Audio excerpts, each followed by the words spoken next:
وهو الواحد الفرد الصمد الذي لم يلد ولم يولد ولم يكن له كفوا أحد.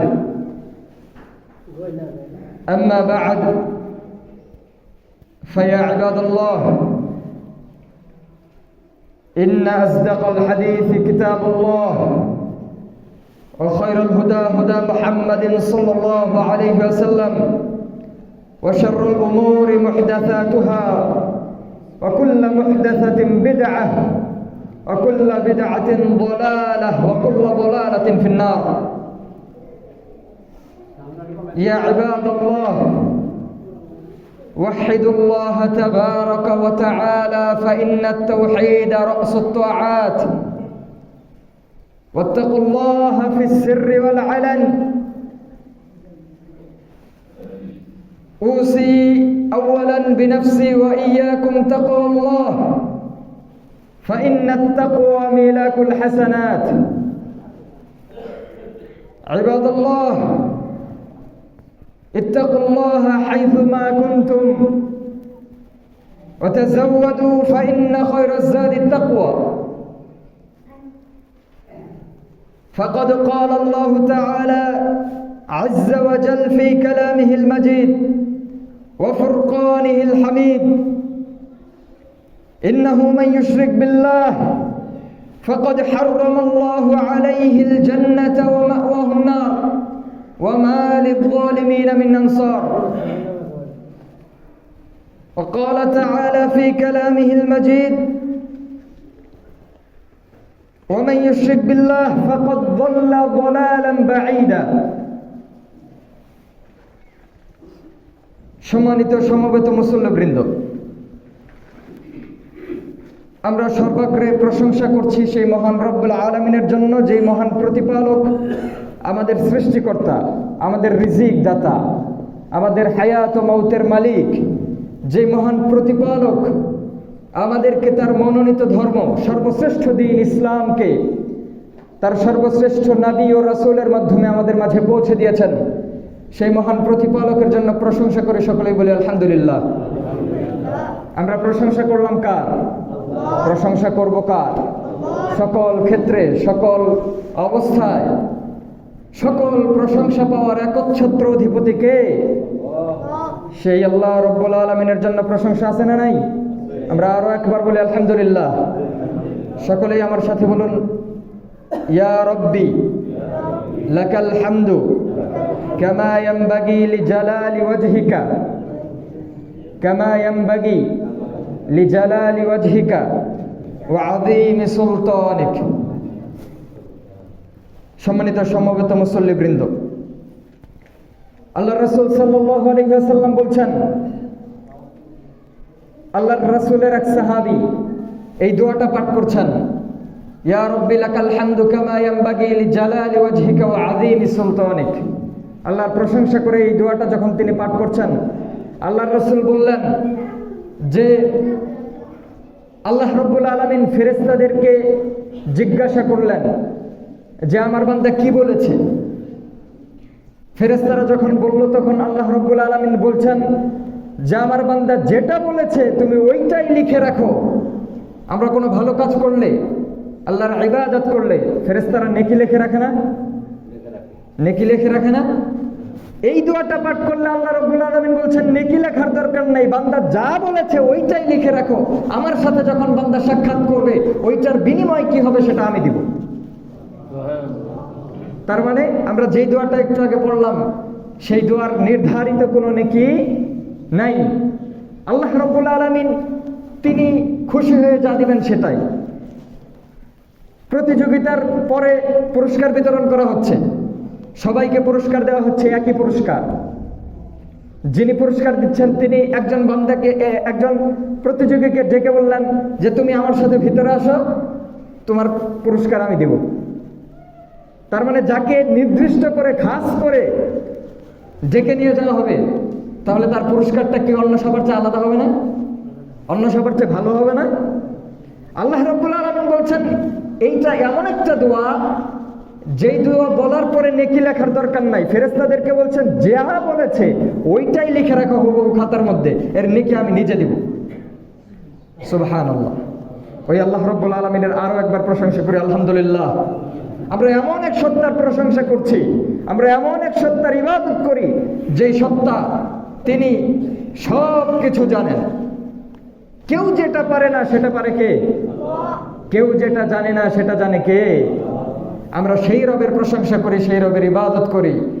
আবার তিনি এমন একজন রব যিনি আরশে থাকেন। কোথায় থাকেন?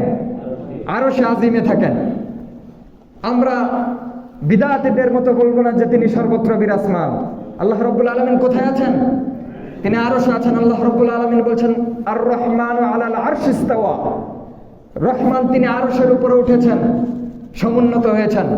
সেই রবের প্রশংসা করছি আলহামদুলিল্লাহ। দরুদ ও সালাম বর্ষিত হোক মানবতার মুক্তির দিশারি সর্বযুগের সর্বশ্রেষ্ঠ মহামানবের প্রতি, যার অক্লান্ত পরিশ্রমে আমরা আল্লাহ রাব্বুল আলামিনের মনোনীত ধর্ম পেয়েছি। সকলেই বলি সাল্লাল্লাহু আলাইহি ওয়াসাল্লাম। দরুদ ও সালাম বর্ষিত হোক সেই মহামানবের প্রতি যিনি নিজের থেকে বানিয়ে কোনো কথা বলেন না।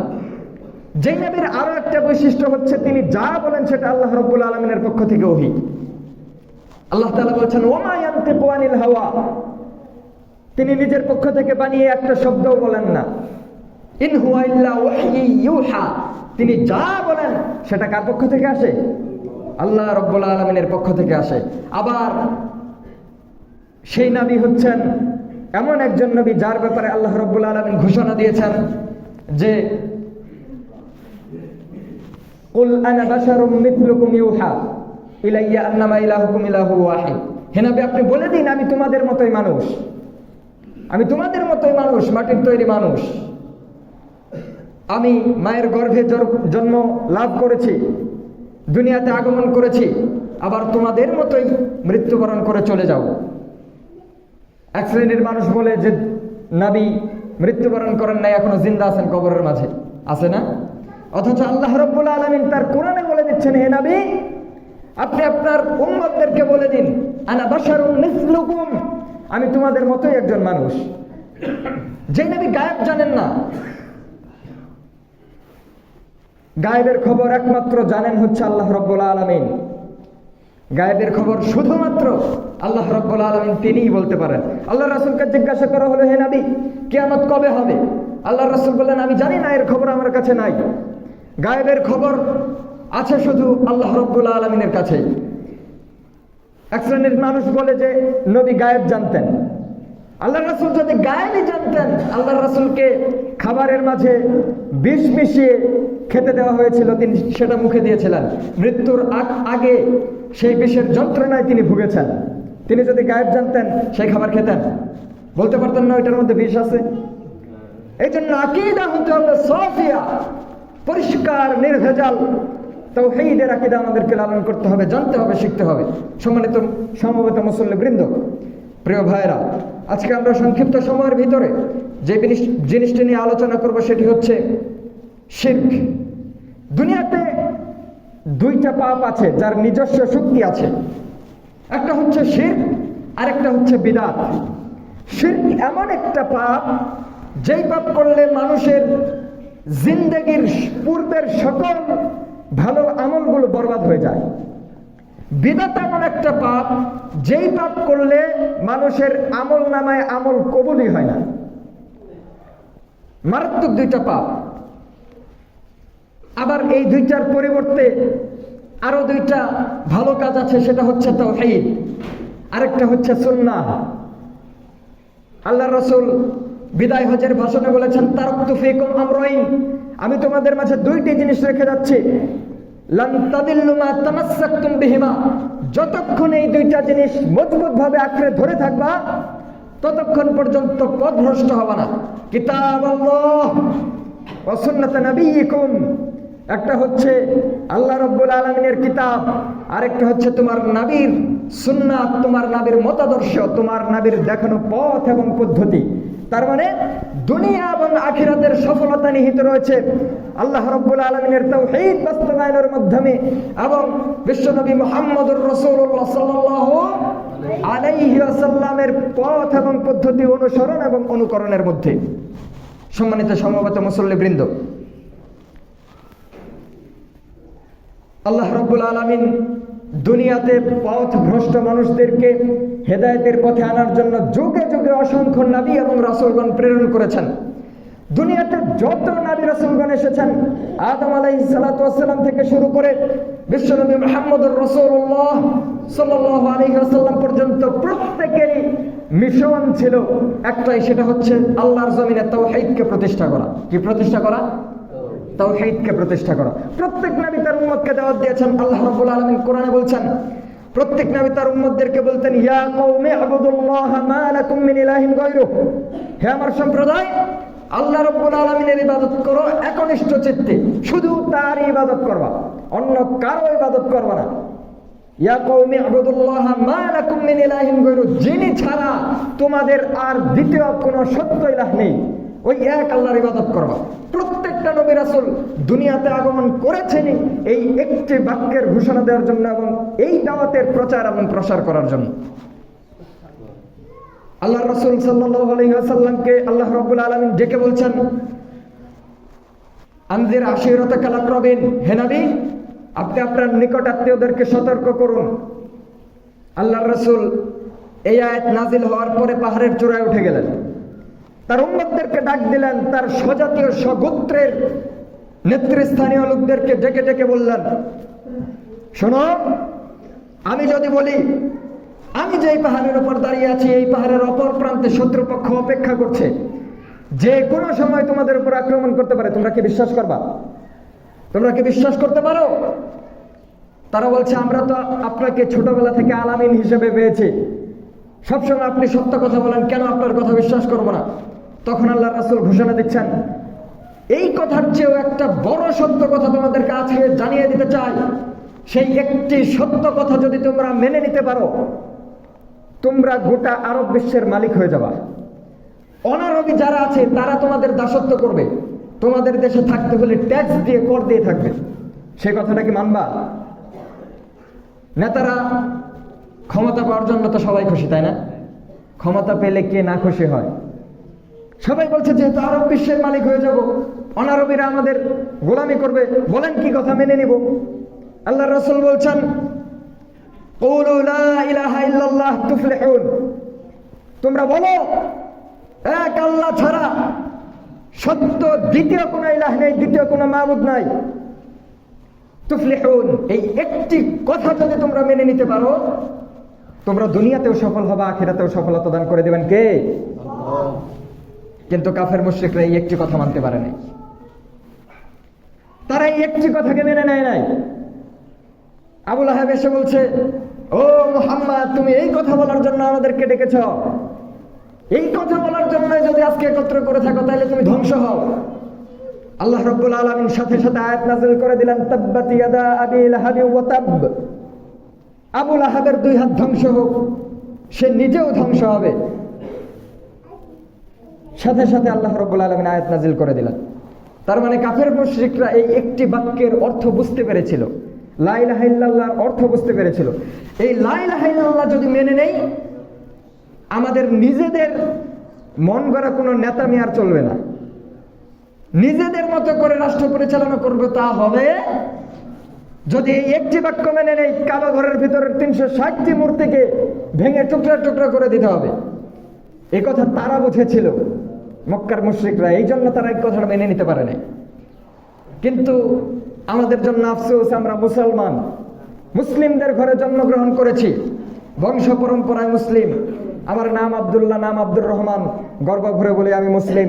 জুমার নামাজে হাজিরা দিতে আসি মুসলিমের পরিচয় বহন করার জন্য, মাথায় টুপি লাগাই মুসলিমের পরিচয় বহন করার জন্য। কিন্তু লা ইলাহা ইল্লাল্লাহর অর্থ আমরা এখনো বুঝতে সক্ষম হই নাই। তাওহীদ কি জিনিস সেটা পুরোপুরি বুঝতে সক্ষম হই নাই, শিরক থেকে এখনো বের হয়ে আসতে পারি নাই। এই জন্য সমাজে, মুসলিম সমাজে অসংখ্য শিরক এবং বিদআতের ছড়াছড়ি, শিরক এবং বিদআতের প্রচার এবং প্রসার, সেইগুলো থেকে আল্লাহ রাব্বুল আলামিন আমাদেরকে হেফাজত করুন, আমিন। শিরক এমন একটা গুনাহ, যেই গুনাহ করলে আল্লাহ রাব্বুল আলামিন কখনো এই পাপকে ক্ষমা করেন না। সব পাপ আল্লাহ রাব্বুল আলামিন ক্ষমা করে দিতে পারেন, কিন্তু শিরকের গুনাহ তিনি ক্ষমা করেন না। শিরক মানে আল্লাহর সাথে অংশীদার স্থাপন করা। আল্লাহর সমকক্ষ অন্য কাউকে মনে করা। আপনি বাড়ির অধীনস্থ মালিক, আপনি বাড়ির মালিক, আপনার অধীনস্থ অনেকজন লোক আছে, আপনার আন্ডারে কাজ করে। আপনি একটা কোম্পানির মালিক, আপনার আন্ডারে 4-500 লোক কাজ করে। তো এই লোকগুলোকে আপনি বেতন দেন। আপনি বেতন দিয়ে যাদেরকে রেখেছেন তাদেরকে আপনি যেইভাবে কাজ করতে বলবেন তারা তো সেইভাবেই কাজ করতে বাধ্য, তাই না? এখন আপনি বেতন দিয়ে যাদেরকে রাখছেন তারা যদি আপনার কথা না শুনে নিজেদের মর্জি মতো চলে, ওই কর্মচারীকে আপনি রাখবেন? ওই কর্মচারীকে বেতন দিবেন? ওই কর্মচারীকে ভালোবাসবেন? আল্লাহ রাব্বুল আলামিন বলছেন যে দুনিয়াতে তোমাকে পাঠাইলাম আমি, রিজিক দেই আমি, ধন সম্পদে বারাকা দান করি আমি। 1 মাস পার হলেই কারেন্ট বিলের জন্য লোকজন এসে দাঁড়িয়ে থাকে না? গ্যাসের বিল দিতে হয় না? একদিন আইসিইউতে থাকলে অক্সিজেনের জন্য লাখ লাখ টাকা খরচ করতে হয় না? লাইট জ্বালানোর জন্য টাকা পয়সা লাগে না? গরমকালে ফ্যান চলে টাকা পয়সা লাগে না? এসি চালায় টাকা পয়সা লাগে না? আল্লাহ রাব্বুল আলামিন বলছেন দিনের পর দিন, দুনিয়ার প্রথম দিন থেকে মৃত্যু পর্যন্ত ফ্রিতে আমার আলো বাতাস পাচ্ছ, অক্সিজেন গ্রহণ করতেছো। দিনের বেলা আলোর জন্য সূর্য দিয়েছি, রাতের বেলা চাঁদ, ঘুমানোর জন্য আরামদায়ক বিছানা। এই সব নিয়ামত দেওয়ার পরেও তুমি যদি আমাকে বাদ দিয়ে আরেকজনের কাছে যাও যে বাবা একটা তাবিজ দিয়ে দেন সন্তানের জন্য, তাইলে আল্লাহ রাব্বুল আলামিন আপনাকে ভালোবাসবেন? আপনি মানুষ, আপনার অধীনস্থ কর্মচারী যদি আপনার কথা না শোনার কারণে আপনি তাকে বরখাস্ত করেন চাকরি থেকে, তাইলে আল্লাহ রাব্বুল আলামিন তিনি আপনাকে এত নিয়ামত দেওয়ার পরে তারপরে যদি আপনি তার আনুগত্য না করেন, তার সাথে অন্য কাউকে সমকক্ষ মনে করেন, রোগ ব্যাধি হলে তাবিজ ঝুলান রোগ ভালো হবে বলে, আল্লাহ রাব্বুল আলামিন রোগ থেকে বাঁচিয়ে দেওয়ার পরে যদি বলেন ডাক্তার আমার রোগ ভালো করে দিয়েছে, ডাক্তারটা কত ভালো, এই ডাক্তার না থাকলে, ডাক্তারের ট্রিটমেন্ট না নিলে আজকে সুস্থ হতে পারতাম না, তাহলে আল্লাহ রাব্বুল আলামিন আপনার উপর কি রহম করবেন না রহম করা ছেড়ে দিবেন? এইটা হচ্ছে শিরক, আল্লাহর সাথে অন্য কাউকে অংশীদার স্থাপন করা। শিরকের গুনাহ এত ভয়াবহ, আল্লাহ রাব্বুল আলামিন বলছেন যে বান্দার একটা হক আছে, আল্লাহর একটা হক আছে। বান্দার হক হচ্ছে বান্দা আল্লাহর একনিষ্ঠভাবে ইবাদত করবে, আর আল্লাহর হক হচ্ছে যেই বান্দা তার একনিষ্ঠ চিত্তে ইবাদত করবে তিনি সেই বান্দাকে জাহান্নামে দিবেন না, তাকে জান্নাত দান করে দিবেন। আর যেই বান্দা তার সাথে শিরকে লিপ্ত হবে সেই বান্দাকে তিনি চিরস্থায়ী জাহান্নামের বাসিন্দা করে দিবেন, তার জন্য জান্নাত লাভের আর কোনো সুযোগ নেই। সম্মানিত সমবেত মুসল্লিবৃন্দ, সমাজের মাঝে অসংখ্য শিরক থাকার কারণেই মুসলিম হয়েও আমরা মুশরিক। যেমনটা আল্লাহ রাব্বুল আলামিন কোরআনে বলছেন, ওমা ইউমিনু আকসারুহুম বিল্লাহ ইল্লা হুম মুশরিকুন। অধিকাংশ মানুষই আল্লাহর প্রতি ঈমান আনার পরেও তারা মুশরিক। আল্লাহর প্রতি ঈমান আনার পরেও মানুষ কিভাবে মুশরিক হয়? ঈমান তো এনেছি আল্লাহর প্রতি, আল্লাহকে বিশ্বাস করি, তাও আবার মুশরিক কিভাবে হই? অথচ আল্লাহ রাব্বুল আলামিন বলছেন ওমা ইউমিনু আকসারুহুম বিল্লাহি ইল্লা হুম মুশরিকুন। যারা ঈমান এনেছে তাদের অধিকাংশ ঈমান আনার পরেও শিরকে লিপ্ত মুশরিক। কিভাবে হয় আপনাকে উদাহরণ দেই। শিরকের কয়েকটি প্রকার আছে। একটা হচ্ছে শিরক অন্তরের মাধ্যমে হয়, বিশ্বাসের মাধ্যমে হয়, একটা কথার মাধ্যমে শিরক হয়, একটা হচ্ছে অঙ্গ প্রত্যঙ্গের আমলের মাধ্যমে শিরক হয়। আপনি যদি মনে করেন যে দুনিয়াতে আল্লাহ ছাড়া ইবাদত পাওয়ার অন্য কোনো হকদার আছে, তাহলে আপনি মুশরিক। আপনি জাহাজে ভ্রমণ করছেন, উথাল পাথাল ঢেউ উঠেছে, জাহাজ যখন নিরাপদে তীরে ফিরে এসেছে তখন তীরে নেমে বলছেন যে নাবিক খুব ভালো ছিল, এই জন্য আজকে মুক্তি পেয়ে গেলাম। শিরক, আল্লাহি ইয়া ইবাদাল্লাহ, শিরক। যদি বলেন আপনার গাড়িটা অ্যাক্সিডেন্ট হতে গিয়ে হয় নাই, কোনো মতে বেঁচে ফিরে এসেছেন, বিমানে ভ্রমণ করছেন, বিমানের যান্ত্রিক ত্রুটি দেখা দিয়েছে, তারপরেও এক সময় বিমান নিরাপদে নিচে নেমে এসেছে, তখন যদি নেমে এসে বলেন যে আজকে গাড়ির ড্রাইভার ভালো ছিল এই জন্য বেঁচে গেলাম, যদি চিন্তা করেন যে বিমান চালক এই ব্যক্তির হাতের দক্ষতার কারণে আজকে বেঁচে গেলাম, শিরক। আল্লাহ রাব্বুল আলামিনের সাথে অংশীদার করা হয়। কারণ জীবন মৃত্যুর মালিক কে? আমাদের ভালো করার মালিক কে? খারাপ করার মালিক কে? আমাদের রোগ ব্যাধি দেন কে? আবার সুস্থতা দান করেন কে? এই জন্য আমরা যদি চাই, কার কাছে চাইব? আল্লাহ রাসূল বলছেন, ইজা সাআলতা ফাসআলিল্লাহ, যখন কোনো কিছু চাইবা আল্লাহর কাছে চাইবা। ওই রাস্তা আনতা ফাস্তাইন বিল্লাহ, সাহায্য চাইলে আল্লাহর কাছে সাহায্য চাইবা। কথার মাধ্যমে শিরক কিভাবে হয়? আল্লাহর সাথে আল্লাহর নাম বাদ দিয়ে অন্য কারোর নামে কসম করলে শিরক হয়। যদি মনে করেন, অনেকেই মনে করে দোকানদার দোকান খোলার পরে প্রথমে যদি বাকিতে বিক্রি করে তাহলে আজকে পুরোটা দিন ব্যবসায় লস খেতে হবে, বাকির উপরে চলবে। আছে না এরকম? সন্ধ্যাবেলায় সুই বিক্রি করা যাবে না, রাতের বেলা ঝাড়ু দেওয়া যাবে না। আছে না এরকম আমাদের সমাজে? তার মানে তার বিশ্বাস কি? রাতের বেলা ঝাড়ু দিলে অলক্ষণ হবে, কুলক্ষণ হবে। রাস্তা দিয়ে বের হয়েছে কোনো কাজের উদ্দেশ্যে, সামনে দিয়ে কুকুর দৌড় দিয়েছে, বিড়াল দৌড় দিয়েছে, আর কাজে যাওয়া যাবে না, ক্ষতি হবে। এমন বিশ্বাস আছে না অনেকের মাঝে? এই বিশ্বাস, এইগুলো করার মানে কি? তার মানে ওই যে কুকুর দৌড় দিল, এর মাধ্যমে আজকে আমার সারাদিনটা খারাপ যাবে। অথচ খারাপ ভালো করার মালিক কে? যখন আপনার মাঝে এই বিশ্বাসটা আসবে, আজকে বের হলাম মাজারে 10টা টাকা দিয়ে যাই, রাস্তায় রোড অ্যাক্সিডেন্ট হবে না, এইটা যখন আপনার মাঝে চিন্তা হবে, তখন আপনি বুঝে নেবেন যে আপনার আল্লাহর সাথে শরীক হয়ে যাচ্ছে। কারণ ভালো খারাপ করার একমাত্র মালিক হচ্ছেন আল্লাহ। রোগ ব্যাধি ভালো হয় না ডাক্তারের কাছে দৌড়াদৌড়ি, একবারও আপনি আল্লাহর কাছে চান না যে আল্লাহ রোগ ভালো করে দাও। আপনার বিশ্বাস যে ডাক্তার আপনার রোগ ভালো করতে পারে। এইগুলো হচ্ছে বিশ্বাসের শিরক। কিসের শিরক? বিশ্বাসের শিরক। রাসূলুল্লাহ সাল্লাল্লাহু আলাইহি ওয়াসাল্লাম বলছেন, যদি তোমার জুতার ফিতাও ছিঁড়ে যায়, সর্বপ্রথম চাইবা কার কাছে? আল্লাহর কাছে। তারপরে মানুষের কাছে সন্ধান করবা যে কোথায় কি আছে না আছে। আগে চাইবে কার কাছে? আল্লাহর কাছে। আল্লাহ রাব্বুল আলামিন আমাদেরকে বুঝার তৌফিক দান করুন। সম্মানিত সমবেত মুসল্লিবৃন্দ, আবার এর মাঝে আছে এক শ্রেণীর মানুষ আমাদের মাঝে মনে করে যে আল্লাহ রাব্বুল আলামিন সর্বত্র বিরাজমান। বলি নাউজুবিল্লাহ। বলে সর্বত্র বিরাজমান। আবার অনেকে গান বের করেছে আল্লাহ তিনি সবখানে বিরাজমান। এই সবগুলো হচ্ছে শিরকি কথা। আল্লাহ রাব্বুল আলামিন কোরআনে ঘোষণা দিচ্ছেন, আর রহমানু আলাল আরশি ইস্তাওয়া, রহমান আরশের উপরে উঠেছেন, তিনি সর্বত্র বিরাজমান না। দুনিয়াতে ভালো খারাপ উভয় রকম জায়গা আছে না? ভালো জায়গা যেমন আছে মসজিদ, খারাপ জায়গাও তো আছে বাজার। আবার টয়লেট আছে না? পায়খানা আছে কি নাই? তো আল্লাহ কি ওইটার ভিতরেও থাকেন? খারাপ জায়গার ভিতরেও থাকেন?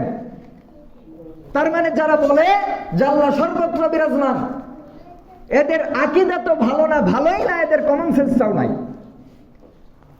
সর্বত্র বিরাজমান বলতে গিয়ে আল্লাহকে কিসের সাথে তুলনা করে দিচ্ছে এটাও বুঝতে পারছে না। আল্লাহ রাব্বুল আলামিন নিজে বলছেন, আর রহমান আলাল আরশি ইস্তাওয়া।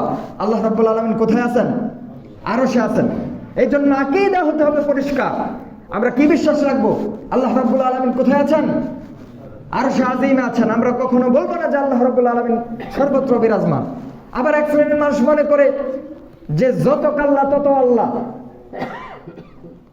প্রত্যেক মানুষের মধ্যেই আল্লাহ আছে, প্রত্যেক মানুষের অন্তরের মধ্যে একজন আল্লাহ আছে, এইটা অনেকে মনে করে। আল্লাহ ইয়া ইবাদাল্লাহ, এই সবগুলো শিরক। এইগুলো থেকে বেঁচে থাকতে হবে। আল্লাহ রাব্বুল আলামিন এক এবং অদ্বিতীয়, তার কোনো শরীক নাই। দুনিয়ার বুকে, আসমানের নিচে, জমিনের উপরে একমাত্র ইবাদত পাওয়ার হকদার সত্য ইলাহ হচ্ছেন আল্লাহ রাব্বুল আলামিন, যিনি ওই আরশের উপরে থাকেন। সম্মানিত সমবেত মুসল্লিবৃন্দ, অনেকেই মনে করে আল্লাহর রাসূল গায়েব জানেন, এইটাও এক প্রকার শিরক। অনেকে মিলাদ কিয়াম করে আল্লাহর রাসূলের জন্য একটা চেয়ার ফাঁকা রাখে, তিনি সেখানে এসে বসবেন। হাজির নাজির মনে করে নবীকে। নবীকে মনে করে তিনি গায়েব জানেন, অথচ গায়েবের খবর শুধুমাত্র কার কাছে আছে? আল্লাহর কাছে আছে। তার মানে যারা মনে করবে যে আল্লাহ ছাড়া অন্য কোন পীর, অন্য কোন আউলিয়া, অন্য কোন ফকির, অন্য কোন বাবা, কোন নবী গায়েব জানেন, সেই ব্যক্তি আল্লাহর সাথে শিরকে লিপ্ত রয়েছে। সেই ব্যক্তি যদি ওই আকীদার উপরে বিশ্বাস রেখে মৃত্যুবরণ করে থাকার জায়গা জাহান্নাম, সে যদি তওবা না করে মারা যায়, তাকে জাহান্নাম থেকে কেউ রক্ষা করতে পারবে না। আল্লাহ রাব্বুল আলামিন তাকে ক্ষমা করবেন না। আল্লাহ রাব্বুল আলামিন বলছেন গায়েবের খবর শুধুমাত্র তার কাছে আছে, তিনি সব গায়েবের খবর জানেন। সম্মানিত সমবেত মুসল্লিবৃন্দ, আমাদের মাঝে, অনেকের মাঝে দেখতে গেলে দেখা যাবে, আমাদের আহলে হাদিস সমাজের মাঝে আহলে হাদিস ভাইরাও অনেকে তাবিজের মুখাপেক্ষী হয়, তাবিজ কবজ বিশ্বাস করে। করে কি করে না? হাতে পায়ে গলায় কোমরে তাবিজ আছে না নাই? আল্লাহ রাসূল বলছেন মান তাআল্লাকা তামিমাতান ফাকাদ আশরাকা, যে ব্যক্তি তাবিজ ঝোলাবে, তাবিজ লটকাবে, সেই ব্যক্তি আল্লাহর সাথে শিরকে লিপ্ত। সেই ব্যক্তি আল্লাহর সাথে শিরকে লিপ্ত, তার ইবাদত কবুল হবে না। ওই অবস্থায় মারা গেলে তার থাকার জায়গা কোথায়? জাহান্নাম। সম্মানিত সমবেত মুসল্লিবৃন্দ, প্রিয় ভাইরা, এই জন্য এগুলো থেকে বেরিয়ে আসতে হবে। আল্লাহ রাসূল বলছেন যে তাবিজ কখনো রোগ ব্যাধি ভালো করতে পারে না। এক সাহাবার হাতে, এক লোকের হাতে তিনি তাবিজ দেখেছিলেন, বললেন ইনজিহা, এটা খুলে ফেলো। যতক্ষণ না খুলে ফেলবা ততক্ষণ তোমার রোগ আরো বৃদ্ধি পাবে। তাবিজ তোমার রোগ ভালো করতে পারবে? রোগ ব্যাধি ভালো করার মালিক কে? আল্লাহ রাব্বুল আলামিন আমাদেরকে বুঝার তৌফিক দান করুন, বলুন আমিন। সম্মানিত সমবেত মুসল্লিবৃন্দ, আমাদের মাঝে অসংখ্য লোক আছে যারা কুরবানি করে, মানত করে অন্যের নামে। কুরবানির সময় আসলে দেখা যায় যে চরমোনায় আরো কি কি জায়গা আছে আপনারা আরো ভালো জানবেন। এই দরবার শরীফ গুলোতে হাজার হাজার গরু ছাগল নিয়ে মানুষ যে যা পারছে নিয়ে যাচ্ছে। কিসের জন্য? শুধুমাত্র বাঁচার জন্য, মুক্তির জন্য, নাজাতের জন্য। কিন্তু নাজাতের জন্য এই কাজটা করতে গিয়ে তারা আরো আল্লাহর ক্রোধের অন্তর্ভুক্ত হয়ে যাচ্ছে। অসংখ্য মানুষ গরু ছাগল নিয়ে যায় পীরের দরবারে কোরবানির জন্য, অথচ আল্লাহ রাসূল বলছেন মান যাবাহা লিগাইরিল্লাহি ফাকাদ আশরাকা, যে ব্যক্তি আল্লাহ ছাড়া অন্য কারো জন্য জবেহ করবে সেই ব্যক্তি শিরকে লিপ্ত, সেই ব্যক্তি শিরকের মধ্যে নিমজ্জিত। মান হালাফা বিগাইরিল্লাহি ফাকাদ আশরাকা, যে ব্যক্তি আল্লাহ ছাড়া অন্য কারো নামে কসম করবে সেই ব্যক্তিও শিরকের মধ্যে নিমজ্জিত। আমাদের মধ্যে অনেকে আছে না, বাবার কসম, মায়ের কসম, এরকম বলে না অনেকে। ছোট বাচ্চার মাথায় হাত রেখে বলে, কি বলে না? ছোট বাচ্চার মাথায় হাত রেখে, এই ছোট বাচ্চা, মাসুম বাচ্চা, এর মাথায় হাত রেখে বলতেছি। মসজিদের গায়ে হাত দিয়ে মসজিদ ছুঁয়ে বলতেছি, আছে কি আছে না? অনেকেই এমন বলে, না বোঝার কারণে, না জানার কারণে। বাবার কসম, মায়ের কসম, ছোট বাচ্চার মাথায় হাত রেখে, মাসুম বাচ্চার কসম, এই বাচ্চার মাথায় হাত রেখে বললাম, এই যে মসজিদ ছুঁয়ে বলতেছি, এইগুলোর মাধ্যমে সে সত্য বলছে সেটা প্রমাণ করতে চায়। কিন্তু আল্লাহ রাসূল সাল্লাল্লাহু আলাইহি ওয়াসাল্লাম বলেন মান হালাফা বিগাইরিল্লাহ ফাকাদ আশরাকা, যে ব্যক্তি আল্লাহ ছাড়া অন্য কারো নামে কসম করবে সেই ব্যক্তি আল্লাহর সাথে শিরক করবে।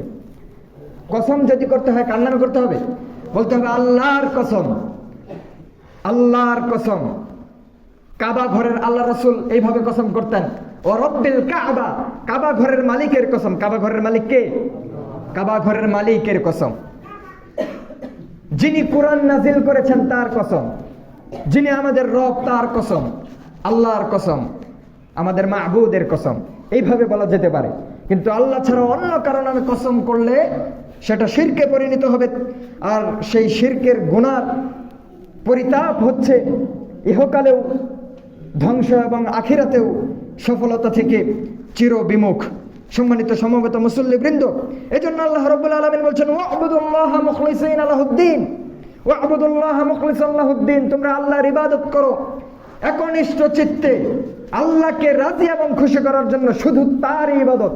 দুনিয়াতে ইবাদত হবে শুধুমাত্র তার জন্য, দুনিয়াতে অন্য কারোর জন্য ইবাদত হবে না, অন্য কারোর জন্য কুরবানি করা চলবে না, অন্য কারোর জন্য মান্নত করা চলবে না, অন্য কারোর জন্য টাকা পয়সা দান করা যাবে না।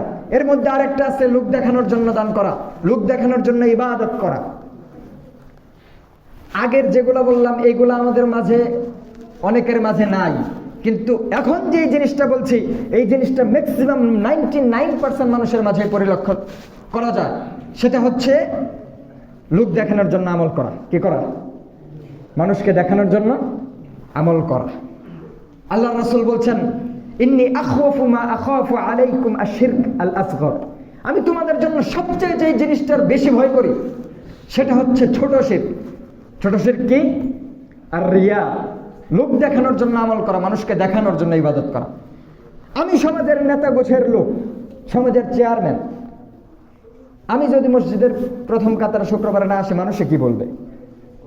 আমি মসজিদের সভাপতি, আমি যদি মসজিদের শুরুতে না আসি, মানুষে কি বলবে? আমি বিয়াই বাড়িতে গিয়েছি, আমার বিয়াই নামাজি মানুষ, হাজি মানুষ, তার সাথে দেখা করতে গেছি, এখন বিয়াই যাচ্ছে নামাজে, আমি যদি নামাজে না যাই, বিয়া সাহেব কি মনে করবে? মনে মনে খারাপ ভাববে। আচ্ছা চলুন যাই, নামাজটা পড়ে আসি। আর আছে না নাই? আবার আমি হজ করে এসেছি, হাজি মানুষ, হজ করে এসে নামের শুরুতে বড় করে লাগিয়ে দিচ্ছে আল হাজ ও মুক্ত মুক্ত মুক্ত মুক্ত, নামের শেষে হাজি, যাতে মানুষ আমাকে শ্রদ্ধা করে, মানুষ যাতে বুঝে যে আমি হজ করে আসছি। আপনি হজ করেছেন কিসের জন্য? আল্লাহর সন্তুষ্টির জন্য। হজ হবে কিসের জন্য? আল্লাহকে রাজি এবং খুশি করার জন্য। এখানে তো আপনার ঘটা করে বলার দরকার নাই যে আল হাজ, আমি হাজি, এটা বলার তো দরকার নাই। কারণ আমি হজ করেছি আল্লাহর সন্তুষ্টির জন্য। তিনি দেখেছেন আমি কি নিয়তে করেছি। তিনি যদি আমাকে ক্ষমা করেন, আমি ক্ষমা পাবো। হজ যদি আমার কবুল হয়ে থাকে, আল্লাহ রাব্বুল আলামিনের জান্নাত লাভের আশা আমি করতে পারি। এটা তো মানুষকে দেখানোর কোনো দরকার নাই। অথচ আমরা নামের শুরুতে বড় বড় করে লিখে দিচ্ছি আল হাজ। আবার এই আল হাজের বদৌলতে আমি হাজে হজ করে আসছি, তাহলে মসজিদের সভাপতির আসনটাও আমার জন্যই ছেড়ে দিতে হবে। আছে না নাই? সম্মানিত সমবেত মুসল্লিবৃন্দ, আমাদেরকে ইবাদত করতে হবে শুধুমাত্র আল্লাহ রাব্বুল আলামিনের জন্য। ইবাদত হতে হবে শুধুমাত্র আল্লাহ রাব্বুল আলামিনকে রাজি এবং খুশি করার জন্য, অন্যথায় তা শিরকে পরিণত হয়ে যাবে। আল্লাহর রাসূল এই জিনিসটার বেশি ভয় করতেন। আগের গুলা মানুষ না করলেও তিনি বুঝতে পেরেছেন যে মানুষ এই জিনিসটাতে পতিত হবেই। তারা এই লোক দেখানোর জন্য আমল, এইটা অধিকাংশ মানুষের মধ্যেই পাওয়া যাবে। আর বাস্তবেও তাই, অধিকাংশ মানুষ ইবাদত করে মানুষকে দেখানোর জন্য। আমি মুসলিম, শুক্রবারে মসজিদে না গেলে কেমন দেখা যায়? সারা সপ্তাহ তো নামাজ পড়ি না, মানুষে কিছু বলে না, কিন্তু শুক্রবারেও যদি না যাই, এই দিন যদি হাজিরাটা না দিয়ে আসি, মানুষে কি বলবে? যে মুসলিম নামাজ পড়ে না, শুক্রবারের নামাজটাও পড়ে না। এই জন্য অন্য নামাজ তো পড়ি না, শুক্রবারের নামাজে আসছি, তাও নিয়ত হচ্ছে মানুষ যাতে আমাকে ভালো বলে। আল্লাহ ইয়াখি, এগুলো থেকে বেরিয়ে আসতে হবে। এগুলো শিরক। আল্লাহ ছাড়া অন্য যে কোনো উদ্দেশ্যে যদি ইবাদত হয়, তাহলে সেটা শিরকে পরিণত হয়ে যাবে। আল্লাহ রাব্বুল আলামিন বলছেন, কুল ইন্না সলাতি, হে নবী আপনি বলে দিন, আমার সালাত, ও নুসুকি, আমার কুরবানি, ও মাহইয়ায়া ও মামাতি, আমার জীবন, আমার মরণ, লিল্লাহি রাব্বিল আলামিন, মহাবিশ্বের প্রতিপালক, এই বিশ্ব ব্রহ্মাণ্ডের প্রতিপালক আল্লাহ রাব্বুল আলামিনের জন্যই শুধু নিবেদিত। তিনি ছাড়া আর কারো সন্তুষ্টির উদ্দেশ্যে আমি সালাত আদায় করব না, কারো সন্তুষ্টির উদ্দেশ্যে হজ করব না, কারো সন্তুষ্টির উদ্দেশ্যে আমি রোজা রাখবো না। প্রিয় ভাইরা আমার, আল্লাহ রাব্বুল আলামিন বলছেন, ইন্নাহু মান ইউশরিক বিল্লাহ, যেই ব্যক্তি আল্লাহ ছাড়া অন্য কাউকে ইবাদতের হকদার মনে করে, আল্লাহর সাথে অন্য কাউকে অংশীদার করে, শরীক করে, ফাকাদ হারামাল্লাহু আলাইহিল জান্নাহ, আল্লাহ তার জন্য জান্নাতকে হারাম করে দিয়েছেন। ওয়া মাওয়াহুন নার, তার থাকার জায়গা হচ্ছে জাহান্নাম।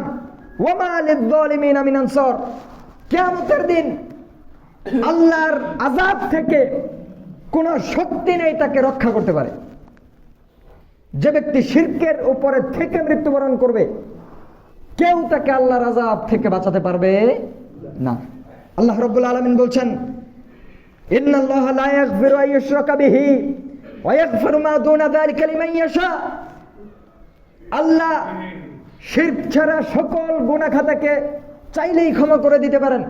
যাকে খুশি তিনি তার সব গুনাহ খাতে ক্ষমা করে দিবেন, যাকে মন চাবে তাকে সব গুনাহ খাতে মাফ করে দিবেন। ইন্নাহু লা ইন্নাল্লাহা লা ইয়াগফিরু আন ইউশরাকা বিহি, শুধু ক্ষমা করবেন না শিরকের গুনাহ, যে ব্যক্তি আল্লাহর সাথে শিরক করবে তিনি তার গুনাহকে ক্ষমা করবেন না। এই গুনাহ ছাড়া ওয়া ইয়াগফিরু মা দুনা যালিকা লিমান ইয়াশা, যত গুনাহ আছে সব গুনাহকে তিনি চাইলেই ক্ষমা করে দেন। শুধুমাত্র ক্ষমা করেন না কোন গুনাহ? শিরকের গুনাহ। আবার আল্লাহ রাব্বুল আলামিন বলছেন ওয়া মান ইউশরিক বিল্লাহ, যে ব্যক্তি আল্লাহর সাথে শিরক করবে ফাকাদ যাল্লা যালালান বাঈদা, সেই ব্যক্তি পথভ্রষ্টতার চূড়ান্ত পর্যায়ে নিমজ্জিত। ওয়া মান ইউশরিক বিল্লাহ, যে ব্যক্তি আল্লাহর সাথে শিরক করবে ফাকাদ ইফতারা ইসমান আযীমা, সেই ব্যক্তি সবচেয়ে বৃহৎ সবচেয়ে বড় গুনাহের মধ্যে নিমজ্জিত। দুনিয়ার বুকে আসমানের নিচে জমিনের উপরে সবচেয়ে বড় যে গুনাহটি, সেই গুনাহ হচ্ছে আল্লাহর সাথে শিরক করা। এই জন্য লুকমান হাকিম আলাইহিস সালাম তিনি তার ছেলেকে ডেকে বলছেন, ইয়া বুনাই, হে আমার প্রিয় সন্তান, লা তুশরিক বিল্লাহ, আল্লাহর সাথে শিরক করো না, আল্লাহর সাথে শিরক করো না, আল্লাহর সাথে কাউকে সমকক্ষ মনে করো না, আল্লাহর সাথে কাউকে অংশীদার মনে করো না। লা তুশরিক বিল্লাহ ইন্নাশ শিরকা লাযুলমুন আযীম, নিশ্চয় শিরক হচ্ছে পৃথিবীর বুকে সবচেয়ে বড় গুনাহ, সবচেয়ে বড় জুলুম। এর চেয়ে বড় জুলুম আর পৃথিবীর বুকে নাই। সম্মানিত সমবেত মুসল্লিবৃন্দ, আল্লাহ রাব্বুল আলামিন আমাদেরকে শিরক থেকে বেঁচে থাকার তৌফিক দান করুন। আল্লাহ রাব্বুল আলামিন কিয়ামতের মাঠে যখন বান্দাদেরকে আমলনামা দেওয়ার জন্য হাজির করবেন, তখন ডেকে বলবেন, ইয়া ইবাদি, হে আমার বান্দা,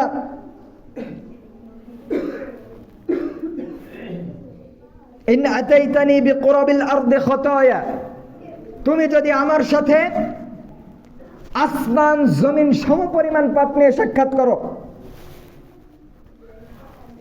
ইন আতাইতানি বিকুরাবিল আরদি খাতায়া, তুমি যদি আমার সাথে এক পৃথিবী পরিমাণ পাপ নিয়ে হাজির হও, তোমার আমলনামায় কোনো নেকির কাজ নাই, তোমার আমলনামায় কোনো ভালো কাজ নাই, তোমার আমলনামায় কোনো ইবাদত লেখা হয় নাই, আমার কাছে যা নিয়ে এসেছো সেটা শুধু পাপের বোঝা। পাপ হতে হতে এত পাপ হয়েছে যে আসমান জমিন একেবারে পরিপূর্ণ হয়ে গেছে, তোমার আমলনামায় কোনো ভালো কাজ নাই। আতাইতুকা বিকুরাবিহা মাগফিরা, তোমার আমলনামায় যদি কোনো ভালো কাজ না থাকে, ওয়ালাম তুশরিক বি শাইআ, আর যদি তুমি আমার সাথে শিরক না করে থাকো, আতাইতুকা বিকুরাবিহা মাগফিরা, তোমার যত পাপ আমি তার সমপরিমাণ ওই এক পৃথিবী পরিমাণ ক্ষমা নিয়ে তোমার সব পাপকে আমি ক্ষমা করে দেব। কথাটা কি বললেন? তোমার যদি এক পৃথিবী পরিমাণ পাপ থাকে, কোনো সওয়াব নাই, কোনো নেকি নাই, আমি তোমার সব পাপকে, তোমার ওই এক পৃথিবী পাপের মোকাবেলায় আমি আমার এক পৃথিবী ক্ষমা নিয়ে হাজির হব, তোমার সব পাপকে ক্ষমা করে দেব। কিন্তু শর্ত কি? ওয়ালাম তুশরিক বি শাইআ, যদি আমার সাথে শিরক না করো, যদি তোমার আমলনামায় শিরকের গুনাহ না থাকে, সব পাপকে আমি ক্ষমা করে দেব। তাহলে আল্লাহর ক্ষমা পাওয়ার ক্ষেত্রে বাধা হচ্ছে শিরক। যে ব্যক্তি শিরক করে মৃত্যুবরণ করবে, শিরকের উপরে থেকে দুনিয়া থেকে বিদায় নিয়ে চলে যাবে, তার বাঁচার আর কোনো পথ নেই। তার থাকার জায়গা কোথায়? জাহান্নাম। আল্লাহ রাব্বুল আলামিন আমাদেরকে শিরকের গুনাহ থেকে বেঁচে থাকার তৌফিক দান করুন। ছোট বড় সব গুনাহ খাতা থেকে বেঁচে থাকার তৌফিক দান করুন। তাওহীদের উপরে প্রতিষ্ঠিত থেকে আল্লাহর রাসূলের সুন্নাতের উপরে নিজেদের জীবনকে পরিচালিত করার তৌফিক দান করুন। আমিন। ইবাদাল্লাহ, বারাকাল্লাহু লাকুম ওয়া লানা ফিল কুরআনিল আযীম ওয়া নাফা'না ওয়া ইয়্যাকুম বিল আয়াতি ওয়াদ যিকরিল হাকীম। ইন্নাহু তাআলা জাওয়াদুন কারীম মালিকুন বাররুন রাউফুর রহিম।